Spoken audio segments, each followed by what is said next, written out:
The clock is ticking. Today's world is not the same as the one we used to know.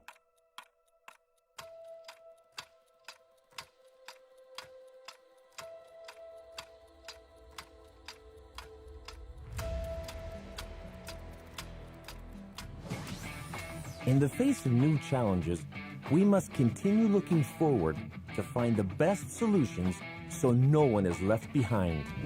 We have to rethink.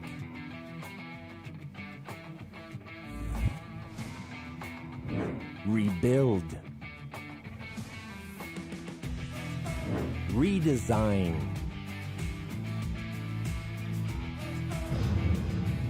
While we all have a collective vision that allows us to see beyond our limitations, we will continue bringing new ideas to overcome new and old problems, inspiring people to construct solid networks based on social participation, creating environments beyond our reality, and visiting places we did not even imagine before. We are innovation. We chose this vocation to teach, guide, and inspire. Paradoxically, while we do this, we continue learning. We team up in the teaching-learning process to trigger innovation. We are teachers, and we are determined to educate no matter what. At school, home, any place, and with any platform. With one or multiple audiences, we will continue to strengthen the teaching-learning process, innovating and shaping the new era of education.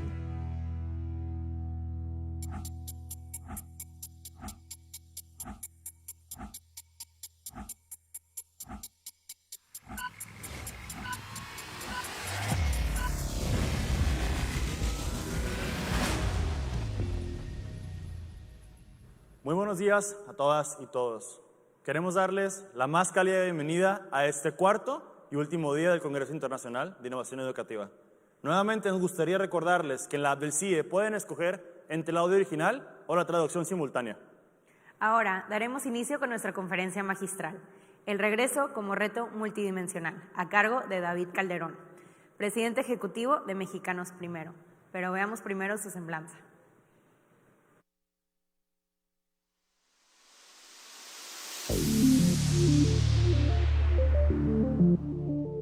David is co-founder and current executive president of Mexicanos Primero, a citizens' initiative for public policy advocacy and social co-responsibility in education.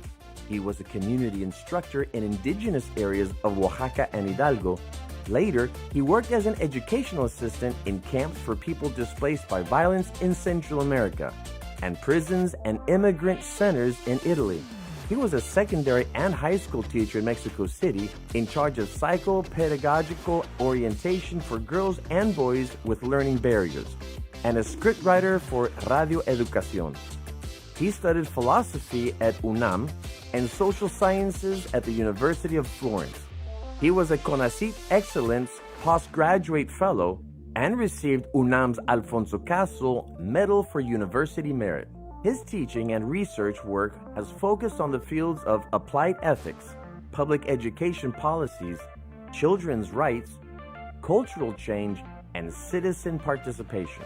He participated in the National Bioethics Commission, designed the Transparency and Accountability Program for the Attorney General's Office, and chaired the National Family Diagnosis conducted by DIF, INEGI, and UNAM. He has been the keynote speaker at 2 Pan American Children's Conferences and was a civil society representative for the OAS Interministerial Council on Education. And at the invitation of the UN Secretary General, he is part of the advisory group of Education First, the global initiative for education. We are very pleased to be connected with you today. Welcome, David Calderón.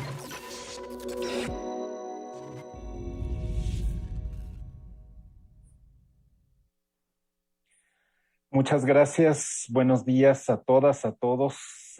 Por supuesto, un enorme agradecimiento al TEC de Monterrey, al Instituto para el Futuro de la Educación y, por supuesto, a cada uno de ustedes como asistentes. Esta conversación querido titularla El regreso como multidimensional. Y voy a subrayar el tema de multidimensional. La misma introducción a todo el Congreso constantemente nos recuerda que es momento de repensar, es momento de rediseñar lo que estamos haciendo en educación y que es algo que tiene que ver con la colaboración, con la participación, con los ambientes de aprendizaje.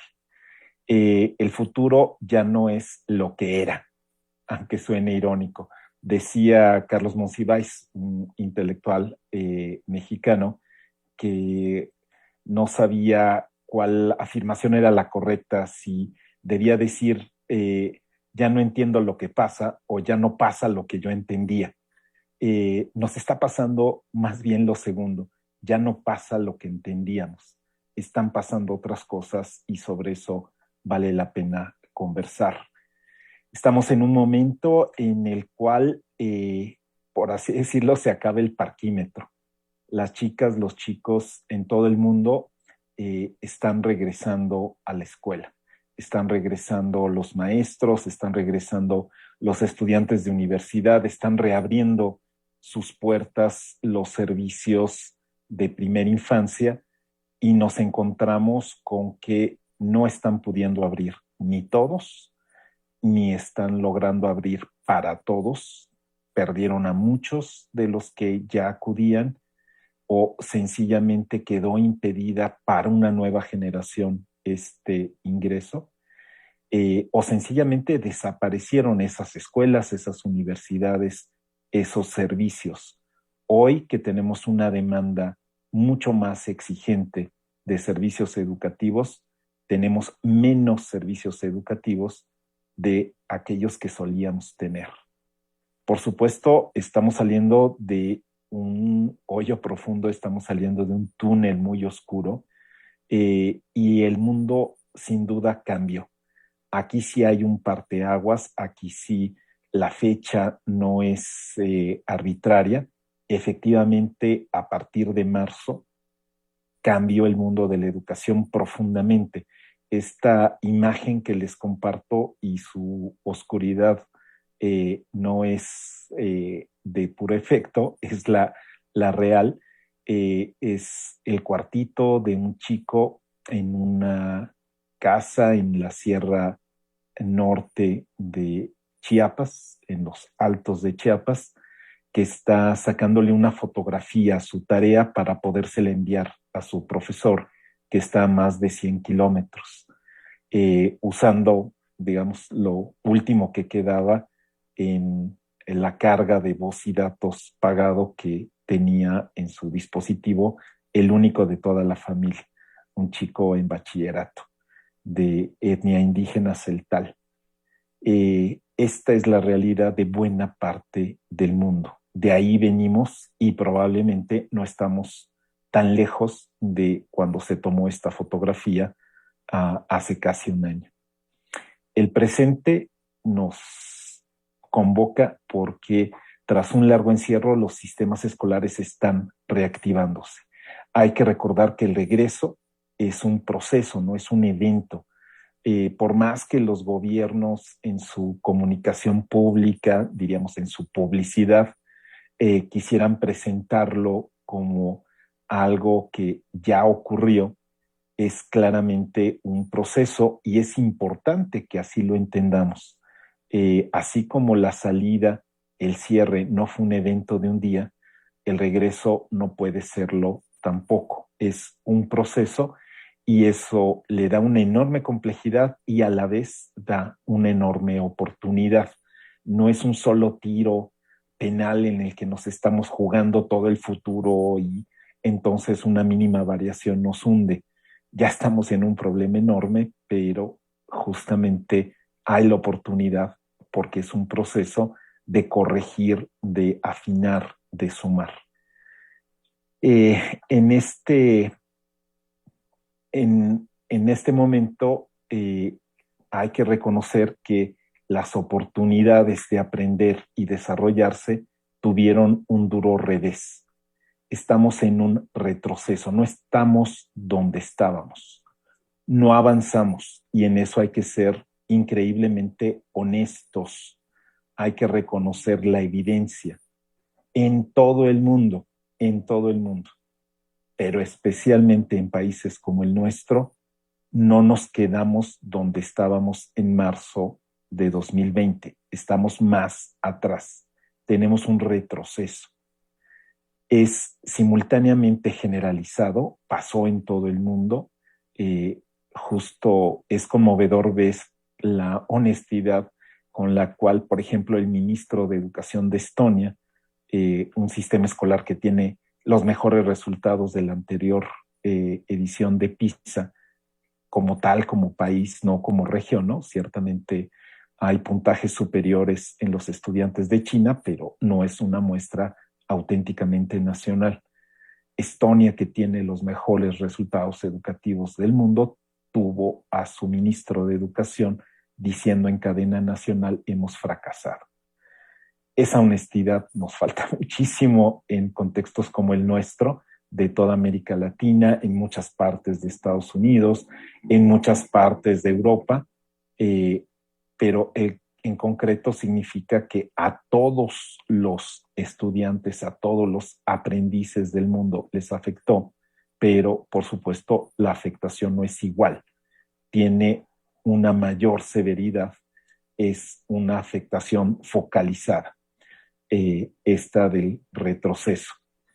Un ejemplo rapidísimo en una evaluación conducida por nosotros en Mexicanos Primero, con el apoyo de el proyecto MIA y del Centro de Estudios Sociales y Educativos, pudimos hacer una evaluación presencial con estudiantes de 10 a 15 años, representativos de la población escolar de México, que reciben los beneficios de los programas de bienestar. El grueso de las niñas y niños de escuela pública mexicana tienen esas características, y este problema, que es un problema avanzado para el tercer grado de primaria, es decir, que en cuarto grado de primaria tiene que ya ser parte de las cuestiones que puede resolver con naturalidad, con sencillez, un estudiante de la edad cronológica de 10 años, no pudo ser en nuestra indagación con niñas, niños reales, no pudo ser resuelta por el 95% de los estudiantes en el grado escolar. El grado escolar, por supuesto, que desde el inicio lo realizaron a distancia, no estaban en sus escuelas. Sin embargo, cuando esta misma cuestión se las planteamos a estudiantes de 11 años, 12 años, 13 años, 14 años, 15 años, la mejora es muy pequeña. Todavía son 3/4 partes de la generación quienes no alcanzan a resolver esto. Y nos hace ver el tamaño del retroceso, ¿no? Hay aquí un retroceso pues muy dramático y muy claro.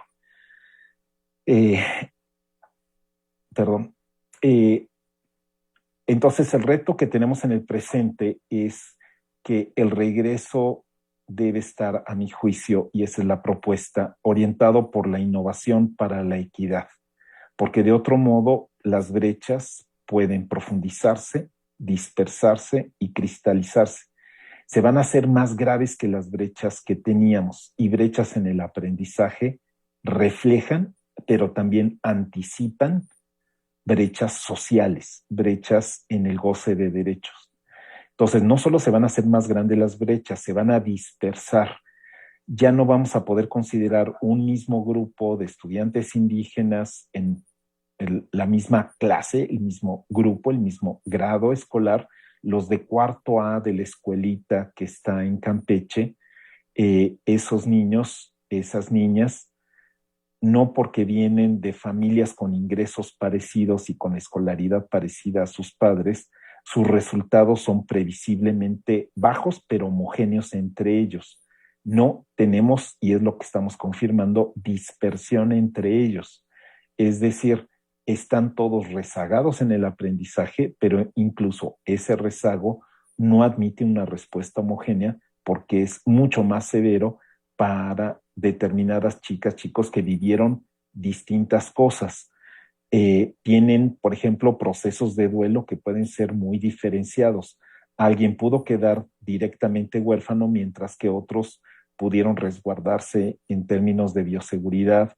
En fin, una variedad de situaciones, la oportunidad de tener más o menos acceso a voz y datos en su telefonito, la posibilidad de que hubiera más adultos apoyándoles, o bien que tuvieran que cuidar a hermanos más pequeños o a personas de tercera edad, incluso a enfermos de COVID. Puede profundizarse, puede dispersarse, puede cristalizarse, puede volverse rígida esa barrera, ese gap, ese hoyo que hay entre la situación de unos chicos y otros. Los gobiernos en general subrayan la presencia física. Es una constante en todo el mundo que en general los gobiernos buscan anunciar una nueva normalidad en términos de están regresando más. Sabiendo que los procesos de aprendizaje, el sentido de la escuela es precisamente la construcción de las personas y las comunidades, los gobiernos se regresan al esquema volumétrico del positivismo del siglo pasado. Ya regresaron el 90%, el 93%, 1 millón de niños más. Y en eso radica, digamos, su éxito, entre comillas, que quisieran presumir. Subrayan la presencia física, que es apenas una de las dimensiones, pero el reto en realidad es multidimensional. Les tenemos que recordar que después no hay después. Una mirada general, recapitulando lo que hay y lo que falta en todo el mundo, lo podemos encontrar en multitud de publicaciones, como nunca hemos podido en el mundo, aquellos que nos dedicamos a la educación, tener más acceso a información, a evidencia, a datos relevantes de otros países, a veces de nuestros propios países, gracias a la acción de las redes de investigadores y los organismos internacionales. En una mirada general para el mundo, dos textos que son muy recomendables para retomar son el de reimaginar nuestros futuros juntos, que es el trabajo de la Comisión para el Futuro de la Educación que convocó UNESCO, en donde la invitación, sintetizando rapidísimo, es empezaron a trabajar antes de la pandemia, pero la invitación es no podemos quedarnos con el sistema escolar. Ya hizo crisis y esta crisis es una oportunidad para salir adelante. Pero no podemos conformarnos con lo que teníamos porque cada vez tiene rendimientos decrecientes. El segundo estudio que se presentó apenas la semana pasada, una ruta para la recuperación, es también muy claro, ¿no? Es el estado de la crisis educativa global. Todos sabemos que UNESCO, UNICEF no suelen usan los adjetivos con mucho cuidado, tal vez excesivo cuidado, pero reconocer en forma sustantiva que tenemos una crisis global de educación finalmente conecta con los llamados de los investigadores y las organizaciones de sociedad civil, que sobre todo pues en esta convocatoria, la que nos reúne este día, es el ángulo que queremos tomar. Somos sobre todo los participantes, todos los interesados en educación, pero este día en el Congreso se quiere poner foco, atención hacia la contribución y las tareas de las organizaciones de sociedad civil. En este segundo texto que les comento, viene pues planteado muy directamente, tenemos un rezago, tenemos un retroceso en el aprendizaje. El rezago no tiene que ver con años de escolaridad cumplidos, también, pero sobre todo el rezago está en la condición socioemocional y en los aprendizajes fundamentales. finalmente se va cerrando la brecha en las visiones educativas. Es ahí a donde tenemos que poner el foco y en ese sentido, pues son los más resistentes, no en el sentido de resilientes, sino en el sentido de conservadores. Los más conservadores son los gobiernos. Se quieren seguir quedando con esas medidas volumétricas y con tener sencillamente el registro de grados escolares y no de aprendizajes. Es muy doloroso que en el caso de México, recientemente la Comisión para la Mejora de la Educación presenta un texto de indicadores nacionales de más de 400 páginas sin un solo dato referido al aprendizaje. Muy, muy triste. ¿Por qué entonces el reto que tenemos es multidimensional? Porque tiene que ver con las familias y tiene que ver con los docentes, tiene que ver con las personas, si llegan sanas, listas, preparadas para aprender, si las relaciones que se establecen son relaciones de identificación, de desarrollo y de aprendizaje, si las condiciones materiales se prestan para, digamos, acoger, para ser la cuna, para ser el ambiente de esas relaciones, y finalmente si la red de apoyo, el círculo concéntrico más grande, las leyes, los reglamentos, las supervisiones, las secretarías, el financiamiento, la Cámara de Diputados y así en cada país, si la red de apoyo entonces responde a ese esquema de círculos concéntricos para que las personas crezcan. En el presente, ¿qué retos tenemos? Quiero subrayar algunos de los más obvios. La bioseguridad. Tenemos un grave problema en México y en todo el mundo de verificación de salud.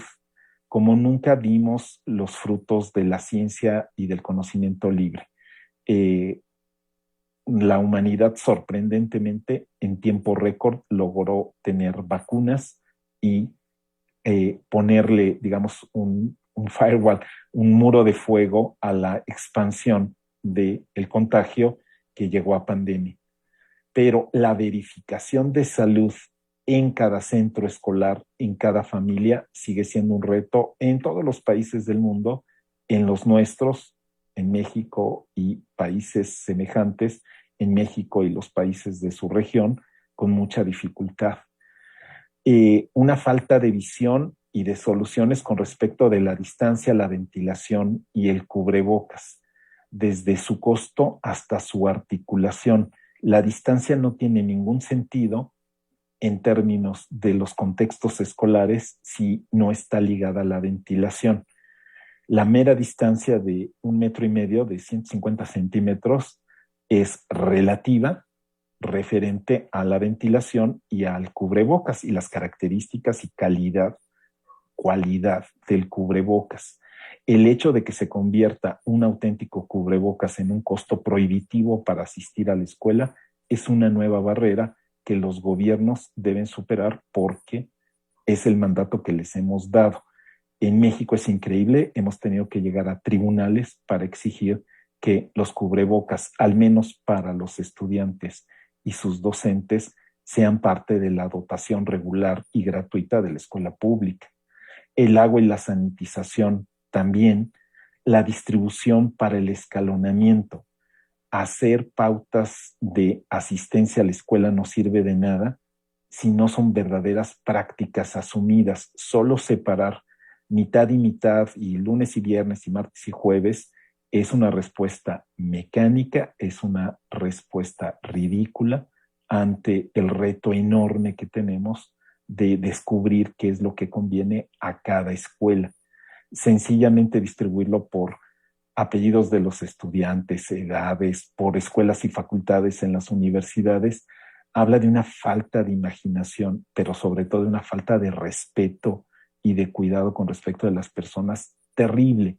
Se requiere un protocolo serio, sólido, científico y distribución de responsabilidades para garantizar esta condición mínima de que las personas lleguen al encuentro, lleguen a la relación de aprendizaje.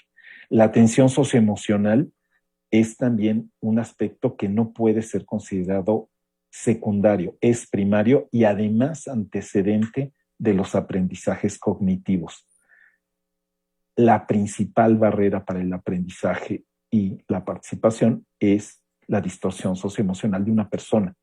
El miedo, la violencia, la inquietud, la tristeza son la barrera más importante, mucho más importante que, por ejemplo, algún reto con respecto de la visión o la audición. Ahí está una barrera enorme que ha sido en muchos sentidos no franqueada, sino omitida en una respuesta auténtica. Falta acompañamiento en todo el mundo a los maestros, falta compartirles, favorecerles en prácticas para el sentido de comunidad y de propósito. No se trata solo de que los niños no estén deprimidos cada una y cada uno, es que hay que constituir después de año y medio este sentido de comunidad y de pertenencia, esta posibilidad de escucharnos e identificarnos, porque juntos aprendemos. La posibilidad del autodidactismo ya se llevó hasta su límite y hasta su vértigo. El autodidactismo tiene que entenderse solo como un episodio limitado de la lógica del aprendizaje, porque la realidad profunda es que juntos aprendemos porque somos seres sociales. Tener sentido de comunidad y de propósito es uno de los retos fundamentales del presente, y eso es atención socioemocional. No son reglas de la SEP, no son reglas de las universidades, es algo en el que hay que bajar a la práctica en cada aula. Se necesita el apoyo de profesionales y, por lo tanto, este global de atención socioemocional debe entenderse como una ruta. De nuevo, no es un evento, no es unas horas al día, no es un saludo y aplauso en la mañana y ya con eso lo resolvimos. Es algo muy profundo que no puede dejarse de lado. Tener también una perspectiva de recuperación, de reforzamiento y nivelación. Necesitamos un diagnóstico relevante, no una pruebita cualquiera, ¿no? Una prueba bien orientada, una evaluación más completa, que no necesita ser más compleja, para saber en dónde se encuentran en términos de logro de aprendizaje cada niña, cada niño, cada joven. Ni los repasos ni la simple remediación van a superar las dificultades.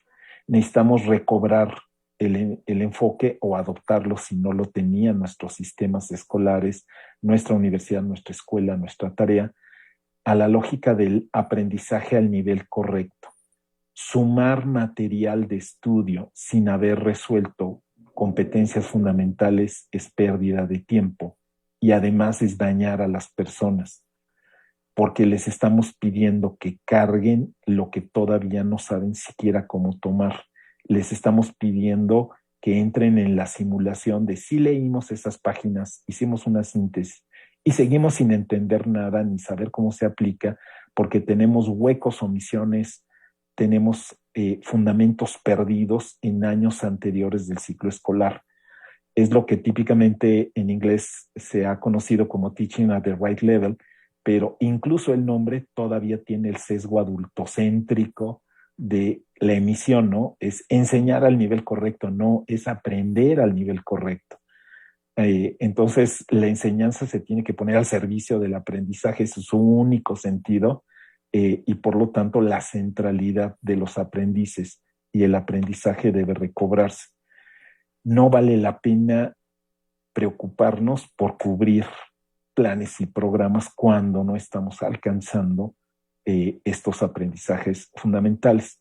Como el mundo adulto es muy resistente y tiene las riendas del poder en mano, va a ser muy difícil que dejemos de lado planes y programas de estudio, que es lo lógico, y que eventualmente pasará. Pero en lo que eso pasa, al menos como en el tema de las armas nucleares, hagamos una moratoria a plan y programas de estudio.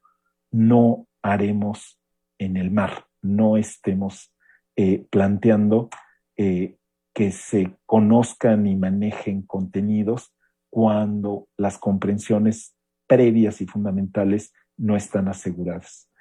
Tiene que ser, por supuesto, como siempre debió ser el aprendizaje, el aprendizaje, para ponerle un adjetivo, el aprendizaje vital, lo que realmente aprendemos en la vida, lo que vale la pena aprender, lo aprendemos cuando hemos estado en condiciones y en ambientes empáticos, lúdicos, activos, comunitarios y con gran claridad sobre la finalidad.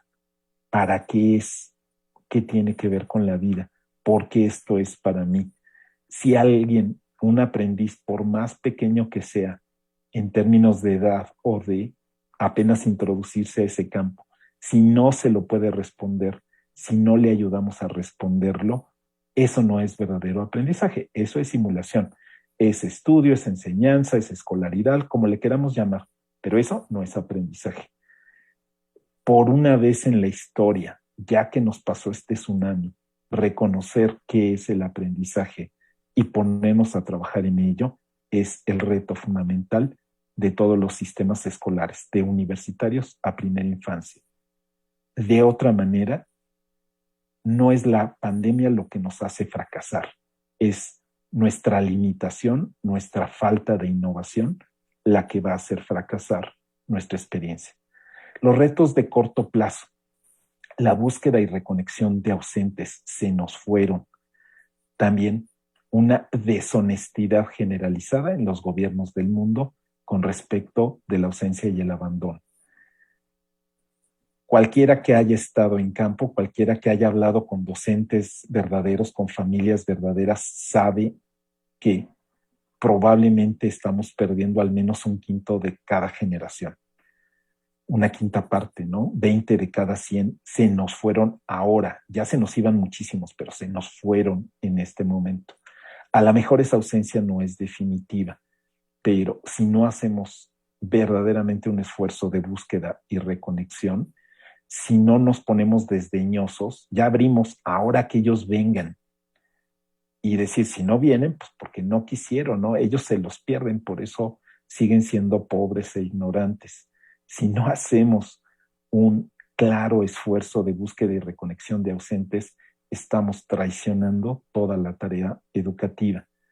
El escalonamiento, la presencia no de todos simultáneamente, no de todas al mismo tiempo y en todos los lugares en la infraestructura escolar, es una necesidad. Pero el escalonamiento debiera entenderse como ritmo y no como simple alternancia, como ya he dicho, ¿no? Si hacer 2 turnos donde solo había uno, pues es fácil, es mecánico, o sea, nada más ponle 2 horas y 2 horas y ya distribuye mitad y mitad y listo. Eso, por supuesto, no es una respuesta pedagógica, esto, por supuesto, no es una respuesta honesta y eso, por supuesto, no es una solución, es parte del problema. Si no entendemos que la infraestructura escolar que heredamos antes de la pandemia es inadecuada para el presente y, por supuesto, para el futuro, no vamos a salir adelante. Habrá entonces las excepciones que confirmarán la regla. Entonces, genial que los de acá, los de allá, en este grupito de 500 alumnos sí tienen un laboratorio de veras. Pues bien por ustedes, felicidades. Van a sobrevivir porque tienen una lancha inflable cuando los demás nos estamos ahogando. Pero auténtica solución no es cuando solo es, como digo, un prototipo, una isla. Si no hacemos continentes de inclusión, estamos traicionando nuestra tarea. La acción afirmativa contra la exclusión. No podemos darnos tregua en descubrir quiénes y por qué se quedaron afuera. Las niñas, los jóvenes de bachillerato, los jóvenes que se identifican, por supuesto, como parte de su ser, con su condición indígena, migrantes, en fin, han sido golpeados no solo por la pandemia de forma más severa, sino han sido golpeados por los gobiernos, por los presupuestos, por la falta de atención de los académicos. Tenemos que hacer algo al respecto. Necesitamos, por supuesto, sistemas de información funcionales y orientados a la acción. Si tenemos que elegir, pues menos sofisticación y mucho más usabilidad. Tenemos que poner una atención muy clara a los extremos. Si no trabajamos en primera infancia y si no trabajamos con las transiciones de los adolescentes, estamos creando 2 nudos, estamos creando 2 abismos en donde se nos va a caer una gran parte de la generación porque de 0 a 3 no hicimos lo que podíamos hacer, justamente cuando queda más claro que el aprendizaje no es lo mismo que la escolaridad y que si algún sentido tiene la escolaridad es como instrumento, pero no realidad del aprendizaje, como soporte, plataforma del aprendizaje, pero no lo sustantivo. En primera infancia no se trata de poner muchas escuelas, sino de ofrecer mucha y auténtica atención. En el fondo, con las transiciones de los adolescentes también son mucho más sensibles a ambientes de aprendizaje, ambientes de colaboración y no a los lugares en los que los queremos meter y guardar. Hay que llevar el aprendizaje a donde están. Como decíamos, es desdeñoso y adultocéntrico decir, ya abrimos la escuela, vengan ahora ustedes. ¿En dónde están ahora? Están sobreviviendo en trabajos mal pagados, informales y peligrosos. Están en sus casas haciendo estos trabajos de cuidados. Si no establecemos nuevos espacios y relaciones de aprendizaje, si no establecemos la conectividad como derecho, tenemos entonces pocas posibilidades de éxito. Voy a terminar. Tenemos que entrar a un momento de resiliencia y reactivación. ¿Y cuál es la mejor garantía? Que ya lo hicimos, ya tenemos éxitos precedentes. Logramos, todavía no por virtud, pero sí por necesidad, logramos en México y en otros países que el aprendizaje se experimente como un continuo cotidiano, en donde la distinción bastante artificial entre la escuela y la casa se ha ido borrando. Regresar a que se subraye de nuevo la distancia y la diferencia entre la escuela y la casa será un error. Hemos sido resilientes y hemos podido reactivar porque se mantuvo ese continuo cotidiano. La escuela y la casa, los docentes y la familia como alianza clave, los adultos a favor de los aprendices, los maestros retomando, recobrando su papel, volviendo a su lugar, los maestros no como repetidores e implementadores, no como obreros de peones del trabajo educativo, sino como diseñadores y primeros respondientes. Los maestros que hicieron algo valioso por sus alumnos fueron básicamente los que no siguieron las escuetas instrucciones que les dieron. Los que hicieron algo más, los que salieron a decir, yo tengo que diseñar la experiencia de aprendizaje porque ya no hay salón, probablemente ya no hay libro y no estamos en las condiciones y entonces tengo que crear algo nuevo. Y además como primeros respondientes, no se trata de que en general los educadores profesionales sean especialistas temáticos. No sobra, pero no sirve si no hay antes esta capacidad de convocar al aprendizaje. En ese sentido, verse como primeros respondientes, verse como el equipo de emergencia, la fuerza de tarea que llega a apoyar el desarrollo de niñas, niños y jóvenes, ha sido de las mejores experiencias que tuvimos en este periodo. También las organizaciones de sociedad civil, una buena parte se quitaron, digamos, las limitaciones impuestas desde fuera, se quitaron las limitaciones impuestas por la autocensura y se redescubrieron como investigadoras, como laboratorios, como contrapeso democrático. Algo parecido y paralelo les pasó a los sistemas locales, los sistemas subnacionales. Los gobiernos nacionales en general quedaron rebasados y sus respuestas fueron con honrosísimas excepciones, fueron respuestas torpes, inadecuadas, desajustadas. Fueron los sistemas locales los que hicieron algo positivo como referente. En el caso de México, muy claramente, los gobiernos estatales. Y entonces el problema en México y en otros lados no es un exceso de federación, es una ausencia de federación, porque la federación no es el gobierno coordinador central. La federación es auténticamente este trabajo de comunidad y de pares entre los federados, que son los estados. Entonces, es momento de hacer avanzar la federación. La tarea, y con esto concluyo, ¿qué nos toca?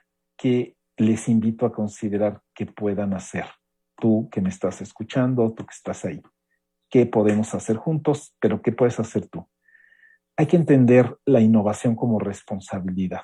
Hubo una época, ahora sí que en un pasado que ya no es, la innovación era un plus, era algo elegante, era algo, pues, como de ventaja comparativa, de ventaja competitiva, ¿no? Aquellos hacen muy bien lo que hacen, pero no innovan. Nosotros hacemos bien e innovamos. Ahora no es un optativo, ahora no es un plus, ahora está el centro, es una responsabilidad. Cuando ya lo que teníamos no funciona, la innovación es un imperativo ético. Una gran necesidad que tenemos es entender la innovación como una innovación de las actitudes y de las convicciones más que de los instrumentos. No se preocupen, los instrumentos se van a seguir renovando e innovando por su propia naturaleza, precisamente porque son instrumentos. Entonces, siempre va a haber chicas y chicos geniales en cualquier parte del mundo que van a hacer un cambio en los instrumentos, se los garantizo. Ahí muchos no somos necesitados en primera línea. Si a alguien le gusta, puede y quiere, bienvenido, pero sobre todo la innovación educativa está en actitudes y convicciones más que en uso o desarrollo de instrumentos. Lo que nunca debimos perder el aprendizaje como derecho y las personas al centro, y contextualizar sin dispersar las tareas que le tocan a cada quien, pero en líneas de conjunto. Esto también es un llamado a las instituciones, es un llamado a las universidades a no dar la espalda a la educación básica, es a los académicos a no alejarse de las tareas de las organizaciones de sociedad civil y viceversa, y que justamente cada uno de nosotros en nuestras instituciones somos necesarios para tener el pulso de la realidad circundante, para tener el contexto, pero no volver a dispersar nuestra respuesta porque logramos muy poco cuando atomizamos, cuando hacemos un spray, ¿no? Que es una película muy delicada, pero muy frágil de soluciones, en lugar de desarrollar líneas de conjunto.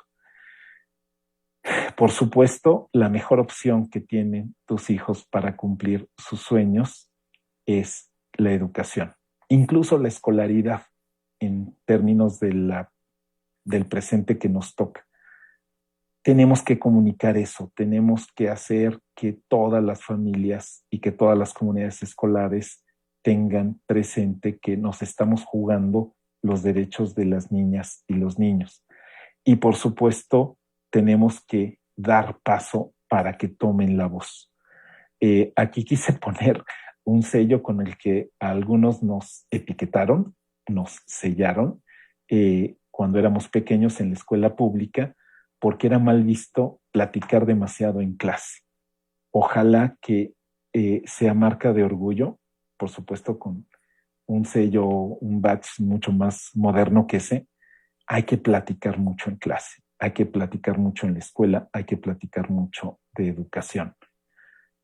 Hay que impulsar la participación. No hay nuevos si no hay juntos, ¿no? Hablamos a nombre de los maestros, pero no con los maestros. Hablamos a favor de los niños, pero no hablamos con los niños. Hay que multiplicar las conexiones de red. Por supuesto, cuando estamos juntos, no solo sumamos, no solo multiplicamos porque potenciamos, sino sobre todo podemos eclosionar, podemos llegar a ese punto crítico en donde empezamos a hacer otras y otros. Las conexiones de red, todos los sistemas complejos, toda la teoría y la ciencia nos demuestran que la complejidad llega un momento en que rompe barreras críticas y permite la auténtica innovación. Esas conexiones de red son las que nos surgen. Necesitamos no solo conocernos y saludarnos con simpatía, tenemos que colaborar para poder eclosionar. Y finalmente, escuchar y dar voz a los protagonistas, a los aprendices mismos, a las niñas, a los niños, a los maestros. Está muy bien si los queremos servir, pero no los podemos suplantar. No los servimos si en la realidad no les damos paso. Que tomen estos micrófonos, que tomen estos espacios, que nos acompañen y que propiciemos que ese diálogo sea permanente y no solo inicial, inaugural, eventual, ¿no? Cuando vamos a arrancar algo, o al final ya como en una presentación que sea permanente y que sea constante. Esto era lo que quería compartir con ustedes y les agradezco mucho.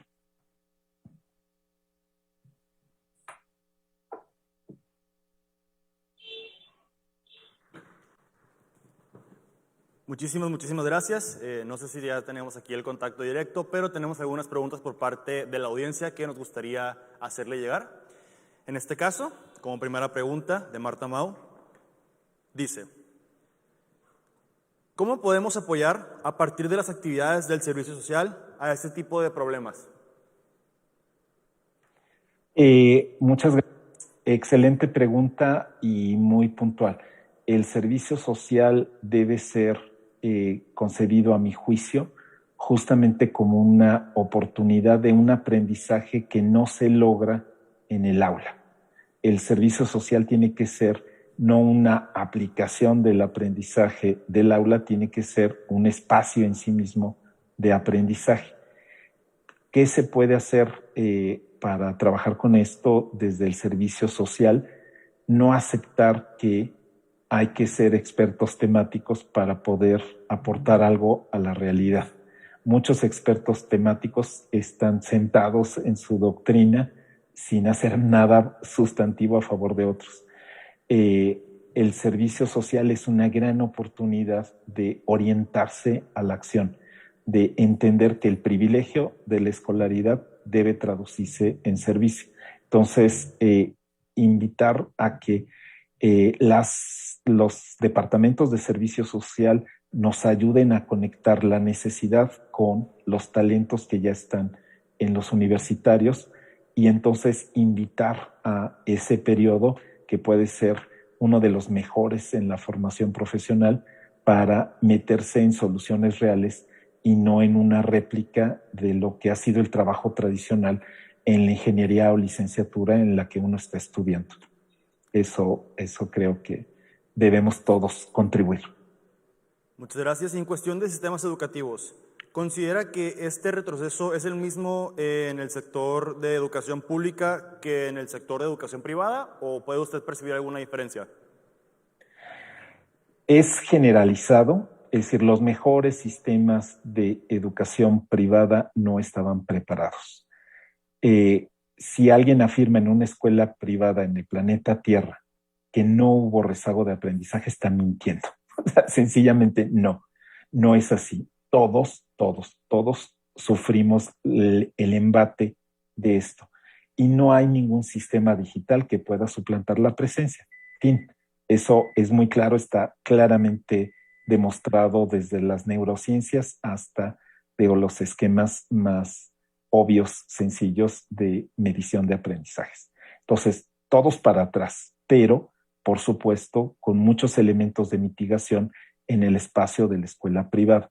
El riesgo es precisamente que, siendo tuertos en la tierra de los ciegos, haya complacencia.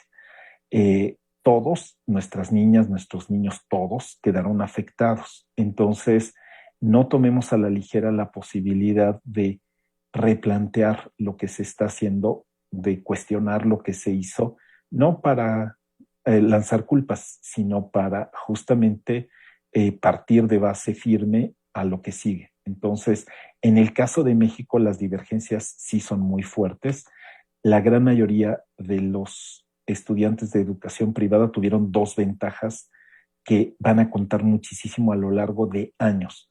Aprendieron con su maestro y aprendieron con sus pares. Los niños de escuela pública llegaron a la individualización sin personalización. Sus familias, tal vez lo mejor que les pudieron ofrecer fue prender la tele y que dieran Aprende en Casa, mientras los chicos de escuela privada estaban con su grupo, aunque estuvieran en Zoom, y con su maestro.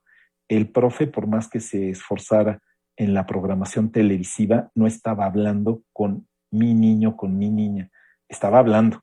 Entonces, esa despersonalización en la escuela pública, en la experiencia de los chicos de escuela pública, es algo que tenemos que remontar y que es un daño muy grave al que se vieron expuestos, y por supuesto hay que aprovechar aquello que se logró en las escuelas privadas para convertir ese privilegio en servicio. Gracias. Agradecemos enormemente su perspectiva, que claramente responsabiliza tanto a los directivos, maestros y estudiantes de esta cuestión pues, en la que tenemos que trabajar.